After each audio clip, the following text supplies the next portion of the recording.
Hello, I'm Louise Chun. I'm the founder of welldoing.org, and you can find a therapist through us. Today I'm here with Wendy Bristow, who's one of the therapists on our site. We're in her very nice consulting room in Islington in North London. And I wanted to speak to Wendy about people who work in the creative industries, which are obviously lots of really interesting jobs, really appealing to people's creative sides. But what are the downsides of being a creative person?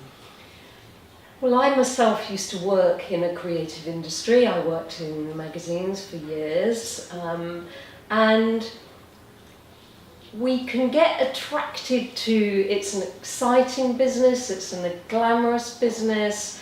Lots of people go into it for those reasons. But of course, once we're in a creative business, it is true that they are full of deadlines.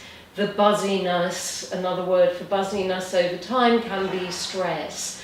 And of course, the thing about creative businesses, as opposed to, say, banking, is that there is no absolute right or wrong way of doing things.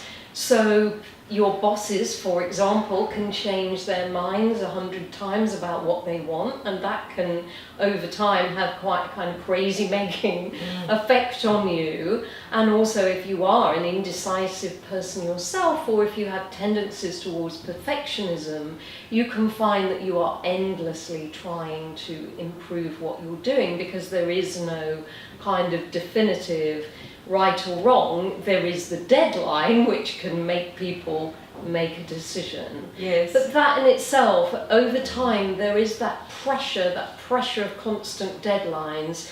If you're working for a website or a magazine or in TV, you are kind of reinventing your can of baked beans on a daily, weekly basis, maybe on a kind of minute by minute, hour by hour basis, and yes. that over time that can become very wearing.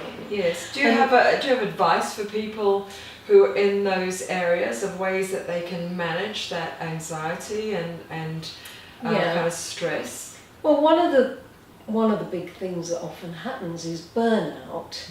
But burnout, of course, is a phrase that can mean many different things, and if you have a tendency towards suffering from anxiety and you've got constant deadlines like that, you get an anxious burnout happen.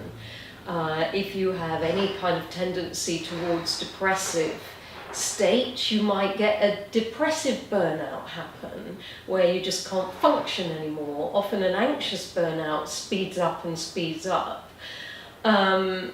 And I would say looking after yourself, I mean, this is true of anybody in any business, but looking after yourself is incredibly important. One of the great antidotes to burnout is taking a break, taking a holiday. Often people in creative businesses don't take enough holidays. One of the times that can be incredibly stressful for creative people is when they get promoted into a managerial position. If you've gone into a creative profession because you're great at writing or designing, and you do very well at that, you're likely to get promoted. Or maybe it's sales and you're good at selling. It's still, there's lots of people on the sales side or the IT side. And then you get into a managerial position where you are managing people. It takes a whole different skill set, a whole different kind of motivation in a way. Yeah. You have to be motivated by their work now, not your own. And some people deal with that really beautifully and smoothly and are natural managers. Some people really struggle.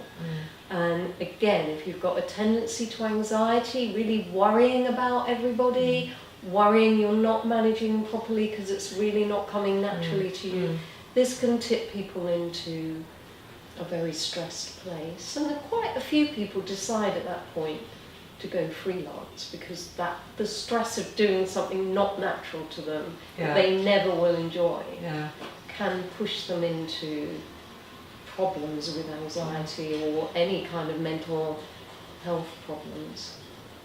Okay, that's really interesting. Thanks, Wendy.